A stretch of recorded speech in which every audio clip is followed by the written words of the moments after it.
13 अक्टूबर को गोगी भट्ट की जमानत आखिर क्यों खारिज हुई? गोगी भट्ट उस वक्त कहां था? गोगी भट्ट अदालत पेश क्यों नहीं हुआ? और गोगी भट्ट को उस रोज अदालत में उनके वकला ने पेश नहीं होने दिया, या फिर उस रोज वो खुद जानबूझकर पेश नहीं हुए? ये तमाम चीजें आज के वीलॉग में बताऊंगा, और उस दिन ये भी बताऊंगा आज कि 13 अक्टूबर को अदालत के अंदर क्या हुआ। गोगी भट्ट की जमानत का जब केस कॉल हुआ तो उसके बाद वहां सूरत हाल अचानक क्या बनी?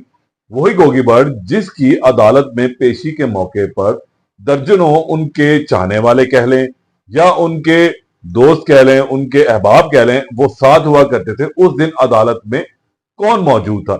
ये तमाम बातें आज के वीलॉग में शामिल करेंगे। जिस तरह आप सबको मालूम है कि तिफी भट्ट इस वक्त एक पुलिस मुकाबले के अंदर मारा जा चुका हुआ है, जबकि गोगी भट्ट मफरूर है। गोगी भट्ट के हवाले से मुख्तलिफ कयास आराइयां जो है वो सामने आ रही है कि गोगी भट्ट शायद सीसीडी की तहवील में